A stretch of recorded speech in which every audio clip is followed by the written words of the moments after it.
प्रिय विद्यार्थियों, आज हम कौटिल्य के पार्ट 3 के बारे में चर्चा करेंगे। इस वीडियो के माध्यम से मैं आज चाणक्य की प्रसिद्ध नैतिक शिक्षाओं के बारे में आप लोगों को बताने जा रही हूँ। चाणक्य नीति या कौटिल्य की कूटनीति या चाणक्य की नैतिक शिक्षाएं सब एक ही हैं और इस चीज़ से आप सब भलीभांति परिचित भी हैं कि हमें अपने दिन प्रतिदिन के कार्यों में कैसे चाणक्य नीति को अपनाना चाहिए या हमें उनकी नीतियों से कैसे शिक्षा लेनी चाहिए, ये हम आज यहाँ देखेंगे। चाणक्य की नीतियों को मैंने आपकी स्क्रीन पर नज़र आ रही हैं। चाणक्य की समस्त नीतियाँ 37 नीतियाँ हैं या नैतिक शिक्षाएँ हैं, वो आपके स्क्रीन में आपको दिख जाएंगी। मैं एक एक नीति को लेकर आप लोगों को बताने जा रही हूँ। वैसे सब जानते हैं, हम आम जो प्रचलन की भाषा है जिसमें सबको आप लोगों ने भी कई बार सुना होगा ये कहते हुए कि उसने चाणक्य नीति का प्रयोग किया इसलिए वो विजय हो गया, या उसने चाणक्य की चाल चली इसलिए वो विजय हो गया, या वो नेता कूटनीतिज्ञ है, कूटनीतिक चालों से उसने विजय हासिल की है।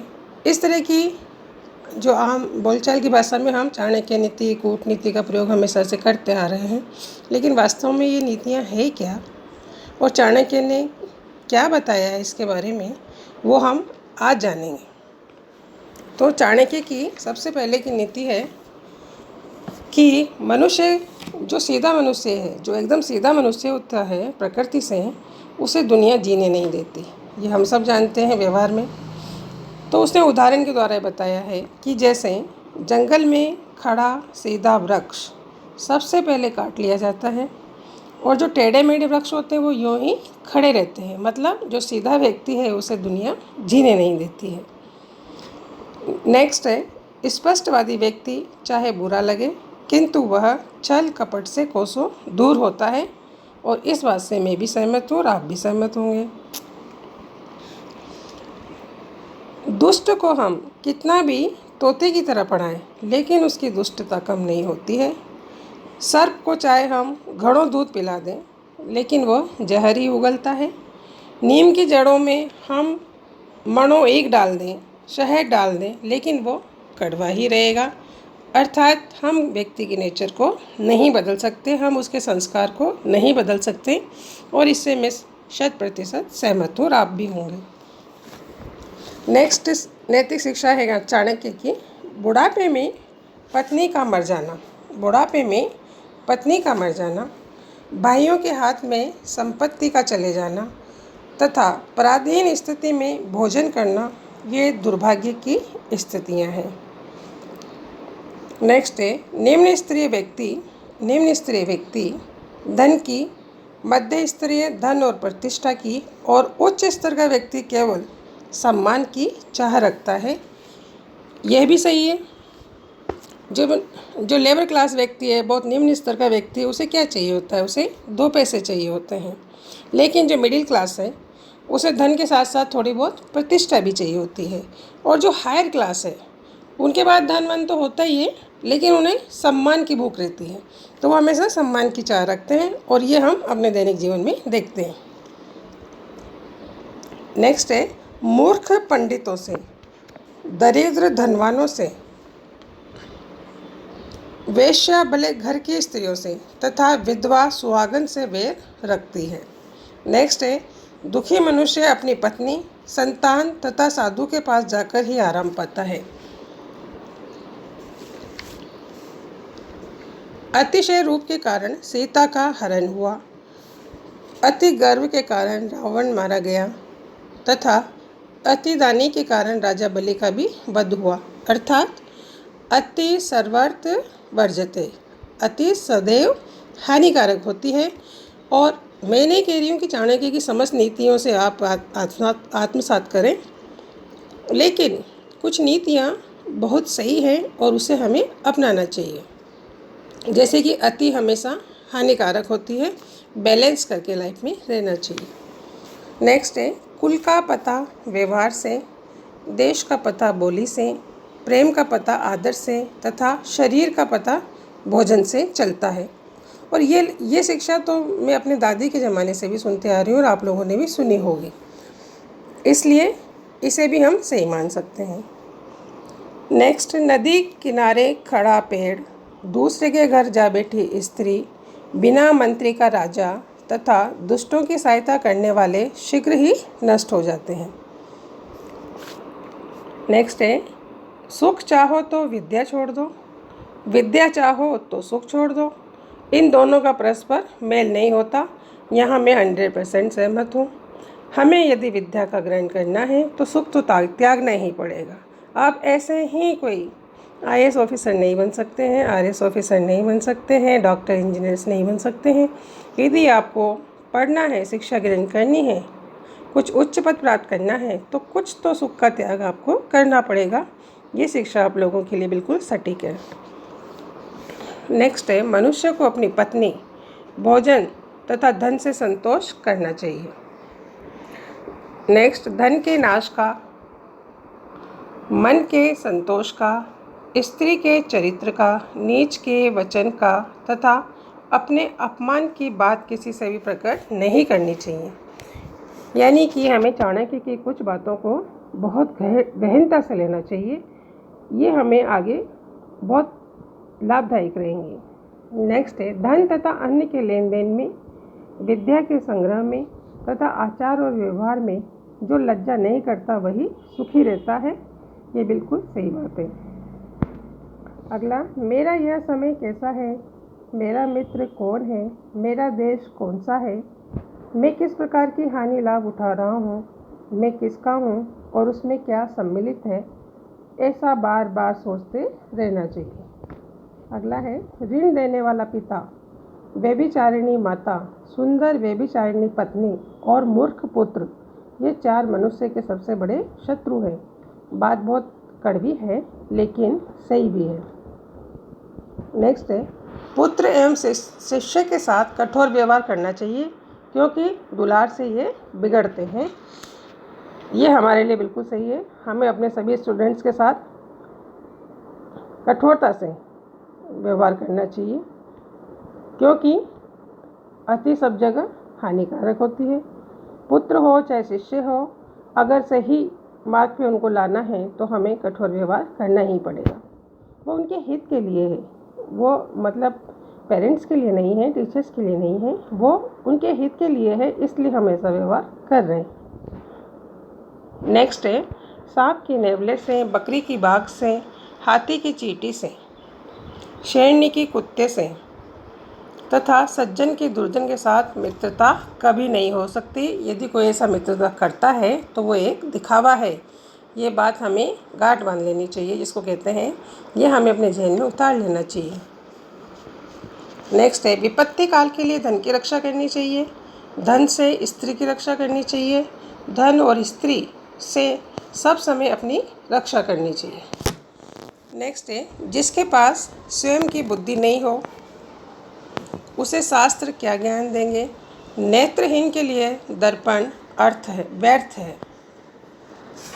जिसके पास न विद्या है, न तप है, न दान है, न शील है, न गुण है और न धर्म है, वह पृथ्वी पर एक भार है, उसका मनुष्य होना मानवता का कलंक है।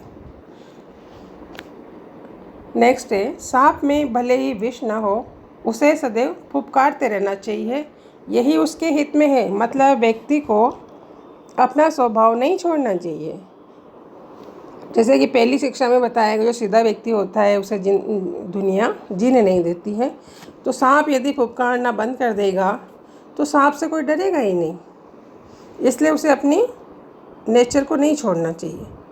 नेक्स्ट, परदेश में विद्या, घर में पत्नी, रोगी के लिए औषधि तथा मृतक के लिए धर्म ही उसके मित्र हैं। नेक्स्ट है, मनुष्य अकेला जन्म लेता है, अकेला ही दुख उठाता है, अकेला ही मोक्ष पाता है और नरक में या स्वर्ग में जाता है। ये सब खेल अकेले का ही है। रिश्ते नाते सब मुंह बोले बंधन है।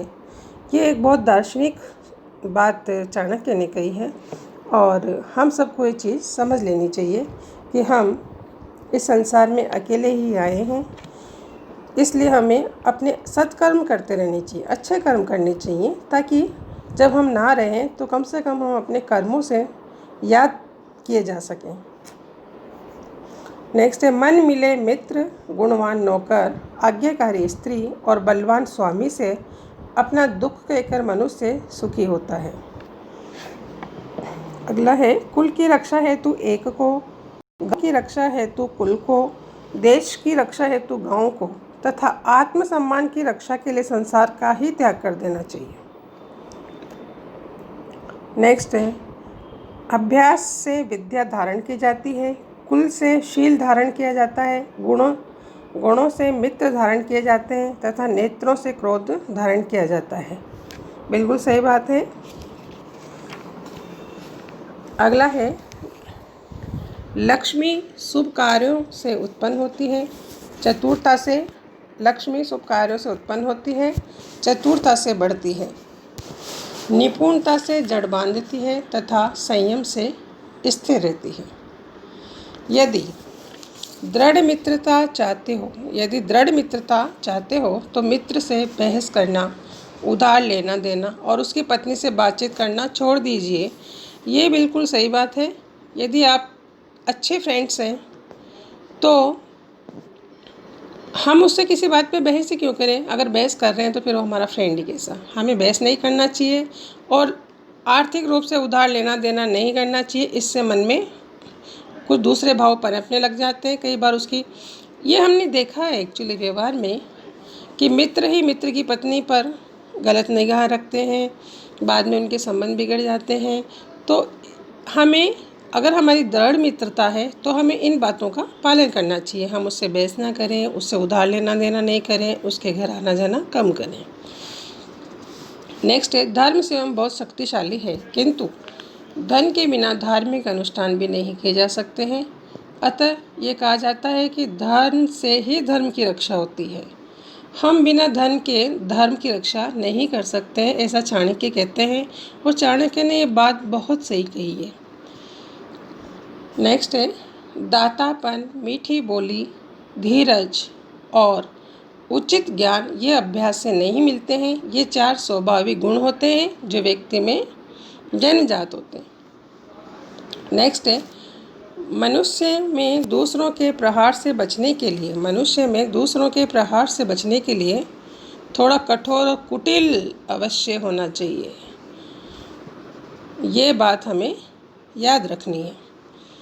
कोई कितना भी महान और बड़ा क्यों न हो, अंधों के समान उसके पीछे नहीं चलना चाहिए। ये बहुत बड़ी बात चाणक्य ने कही है कि हमें कभी किसी से अपना कंपैरिजन नहीं करना है। हम क्या हैं ये हम स्वयं जानते हैं और हम कितना अपने आप को बदल सकते हैं ये भी हम स्वयं जानते हैं। कोई कितना भी महान बड़ा ना हो, हमें उसका अनुसरण नहीं करना है। हमें अपनी छवि, अपना व्यक्तित्व स्वयं बनाना है, क्योंकि ईश्वर ने हमें बहुत सारे गुणों के साथ इस पृथ्वी पे उतारा है। हम किसी को क्यों फॉलो करें। हमें अपने अंदर की आत्मशक्ति को जगाना है, अपने गुणों को पहचानना है और उसी के आधार पे हमें अपने व्यक्तित्व का निर्माण करते हुए एक अच्छा नागरिक बनना है। संसार में 4 प्रकार के लोग दूसरों के दुख नहीं समझते: राजा, वेश्या, चोर तथा याचक। नेक्स्ट है, संतुलित दिमाग जैसी कोई मित्रता नहीं है, संतोष जैसी कोई खुशी नहीं है, लोलुपता जैसा कोई रोग नहीं है और करुणा जैसा कोई गुण नहीं है। और ये तो मेरे को बहुत ही अच्छी शिक्षा लगी है। यदि इसको आप ध्यान से पढ़ें, ध्यान से समझें तो हम एक तरह से ब्रह्म ज्ञान की ओर ही बढ़ जाते हैं।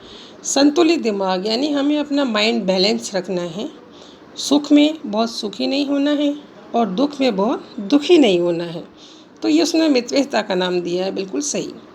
संतोष जैसी कोई खुशी नहीं है। हमें अपने लाइफ में जो मिला है उसी में हमें संतोष करके चलेंगे तो हमारे लिए ठीक होगा। लालच हमें नहीं करना है और करुणा हमें सब में दिखानी है।